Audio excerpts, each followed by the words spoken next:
Statement of Annabelle Cane regarding her history and her observations of the Magnus Institute, London. Original statement written 20th July 2018. Audio recording by Jonathan Sims, the Archivist. Statement begins.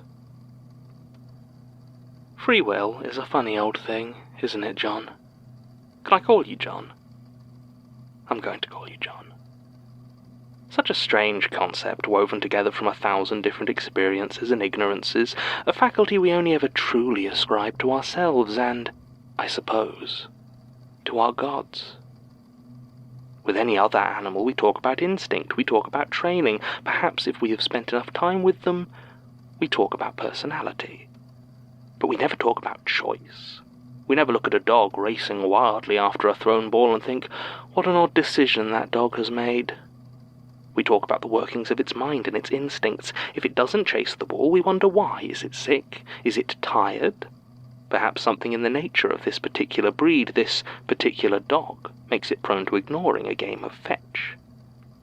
The idea of a dog simply choosing not to chase feels deeply unnatural.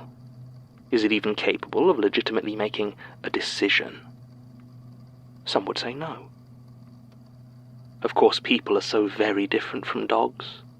Our brains are larger, more complex.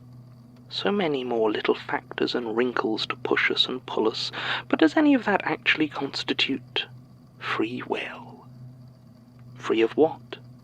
We all have forces that drive us, circumstances that direct us, and even if we choose to ignore these and act against all logic just to prove that we can, is that not simply allowing the existential terror of our own powerlessness to control us instead? Scans show decisions are made by your brain long before your conscious mind even has a chance to register them. Most of one's life is simply spent looking back and convincing yourself that you chose deliberately to act like you did. Have you ever read War and Peace, John? I know. I had to read an extract from it for a literature class once, ended up reading the whole thing. Another life. It's not actually as boring as people say, and its central thesis is that the tiniest, most insignificant factors can control the destiny of the world. In his postscript, Tolstoy muses on the concept of free will, on whether or not he really believes in it. He ultimately decides that if all the millions upon millions of factors and influences that weigh upon our choices were fully and completely known, then all could be foreseen and predetermined.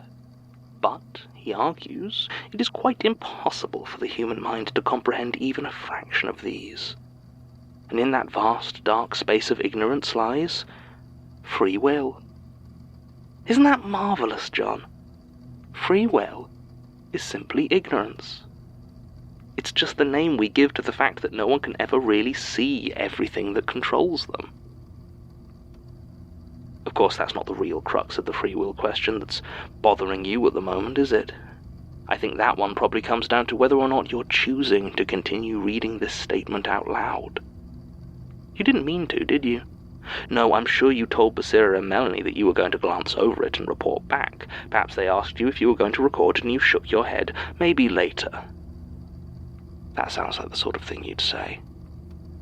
But think about it, John. When's the last time you were able to read a statement quietly to yourself without instinctively hitting record and speaking it aloud?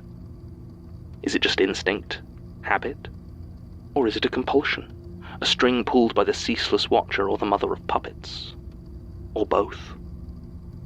I know the summaries have started to confuse you. Where do they come from when you read a statement fresh? How do you just sort of know what it's about before you even start to read it? But by then you're away, the roller coaster is dropping, and you've no real choice but to hold on and hope that I don't crash you.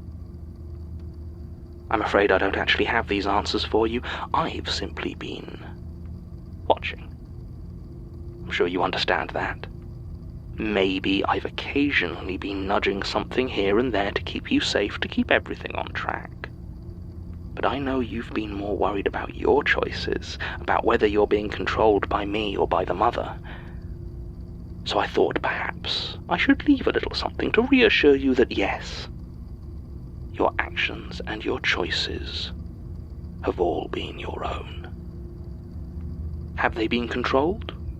No more than gravity controls you when you walk, or hunger controls you when you choose your meal. There are certainly new forces, new instincts and desires that influence you and shape your actions. Perhaps you're unprepared for them. But if you choose to believe in free will, then yes, all you have done has been of your own free will. They have all been your choices. Now, I believe the tradition is to tell you the story of my life, the sinister path that led me inevitably to the sorry state in which I now find myself. Well, let it never be said I do not dance the steps I am assigned. I was born into what most would consider a large family. My father worked constantly, and my mother was overwhelmed, leaving some of the older children to watch over the younger ones. Some rose to this responsibility, others deeply resented it, and took no pains to hide the fact. I was one of the youngest, and it soon became clear to my infant mind that in order to get anywhere, the key was to navigate the Baroque family politics in which I found myself. I became very good at it. I would instigate fights between siblings if I needed them in trouble. If I required sympathy, I would bite myself until I drew blood, and then blame it on my sister Lizzie. I discovered a deep and enduring talent inside myself for lying. My manipulations were not intricate, but they were far beyond what was expected of a child my age, and I have always believed that the key to controlling people is to ensure that they always under or overestimate you. Never reveal your true abilities or plans. Of course, I learned many of my skills from my mother, who could wield guilt like a rapier and anger like a scalpel. She never simply screamed at you. She was always aware of exactly what kind of fury or disappointment was needed to make sure you regretted ever catching her attention. She had 8 children, yet weaved that life around herself in such a way that she always seemed both the victim of it, yet curiously divorced from any responsibility. In many ways she was the victim, at least of my father, whose pathological absence spoke of a man who had no interest whatsoever in engaging with the life where he had trapped his family. However well I had learned my lessons, it was clear that happiness was not something I could have. Within that family, there was simply too much there that I couldn't control. My biggest attempt to assert some form of influence over my family was when I decided to run away.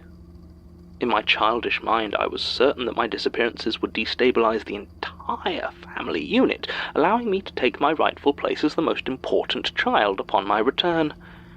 An infantile fantasy, perhaps, but one I was keen to realize. I intended to stay away for 2 days and 2 nights. I took a backpack and filled it with as much food as I could carry, which was barely enough for a decent lunch, my favorite blanket, and the only book I could say belonged to only me. 5 Go Down to the Sea. And then I left. We lived in Hunstanton, in Norfolk, about 20 minutes' walk from the beach, and it was late spring, so I wasn't at all worried about the temperature. I had chosen where I was to spend the 2 days I had decided to disappear some weeks before.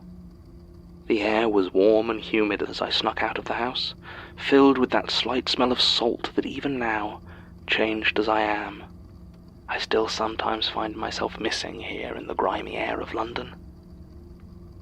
If you walked down the short hill from Hunstanton town centre towards the beach and took a right just before you reached it, you could find yourself on a small stretch of sand that seemed oddly quiet. Most days it was completely deserted, and even in those summer holidays where the number of sunbathers was so high no part of the beach could fully escape them, it would only have a handful of dedicated loungers lying around, quietly reading and studiously ignoring their own unease. Exactly why it remained like that, and no one seemed to notice, is still a mystery to me, even now. But whatever the cause, it was a shunned place, and sitting on the side of the road above it, casting a thick, angular shadow, was the squat brick structure of the old chip shop. I'd never seen it open. No one had, as far as I could tell. It was painted a dark blue that never quite matched any colour of sky that was behind it, and had a hand-lettered sign that could still be seen covering much of the bare left-hand wall in curling, faded typeface. Chips, it said. The old chip shop had been there as long as I'd been alive, probably much longer, and its silent, one-story silhouette had always unsettled me. It was only looking back that I realized how few windows it had, just one tiny panel of glass either side of the big doors. The rest of the structure was just plain, unadorned brickwork. I don't really know why I decided to hide there, but assuming you've been paying attention, I'm sure by now you understand how little that means. Perhaps deep down, I simply knew it would be unlocked.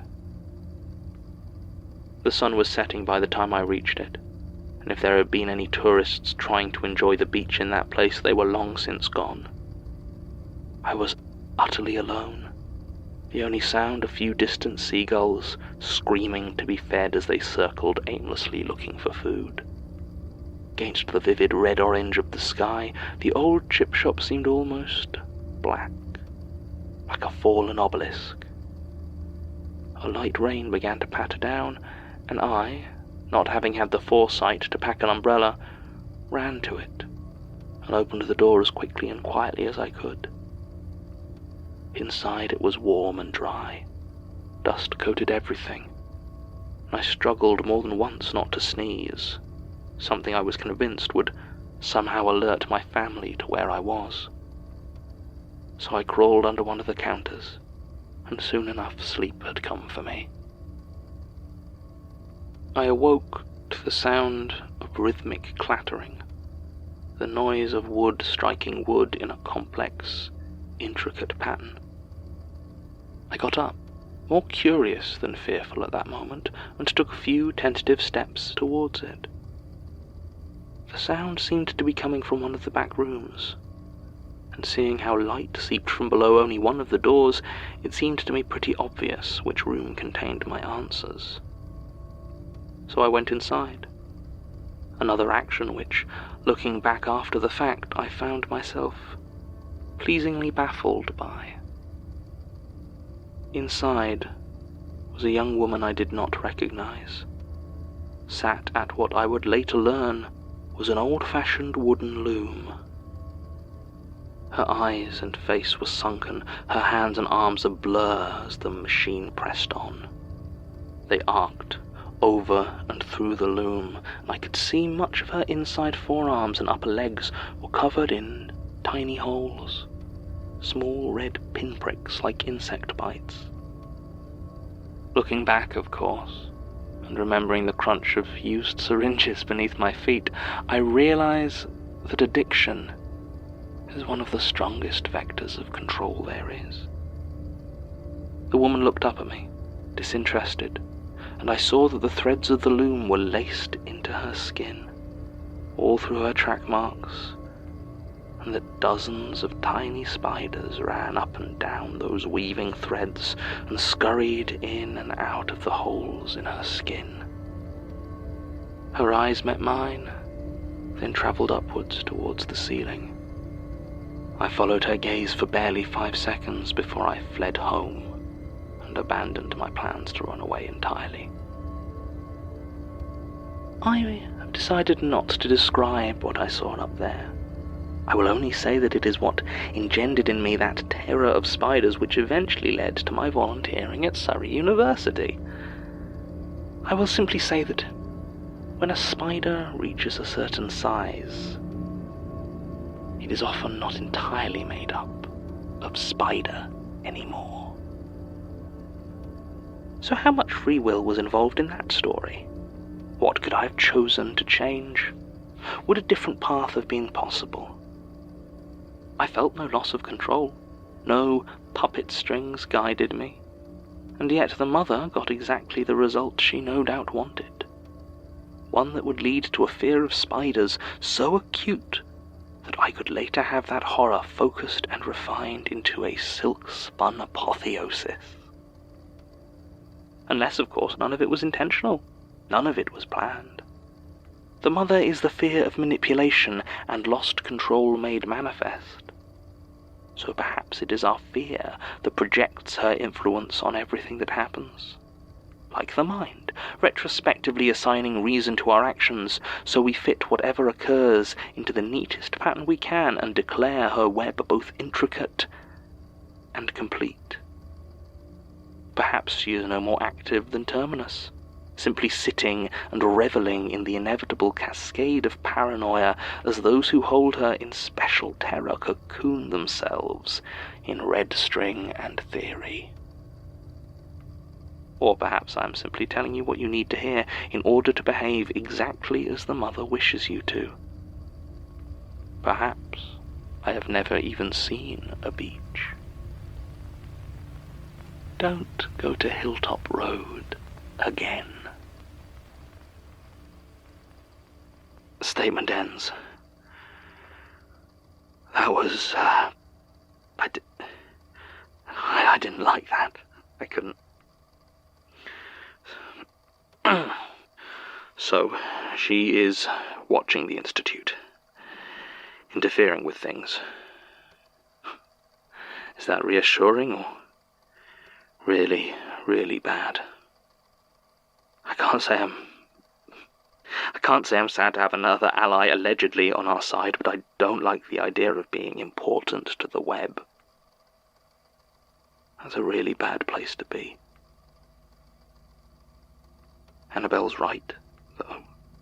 I mean, I can't trust anything she says to not be another lie to further manipulate and maneuver us, but deep down I think she's right. What I've been doing to these people, it hasn't been because I was puppeted or controlled or possessed. I wanted to do it. It felt good. But at least I know I can stop. I just don't know how. I don't want to stop. God damn, this one really took it out of me. I need to go lie down. End recording.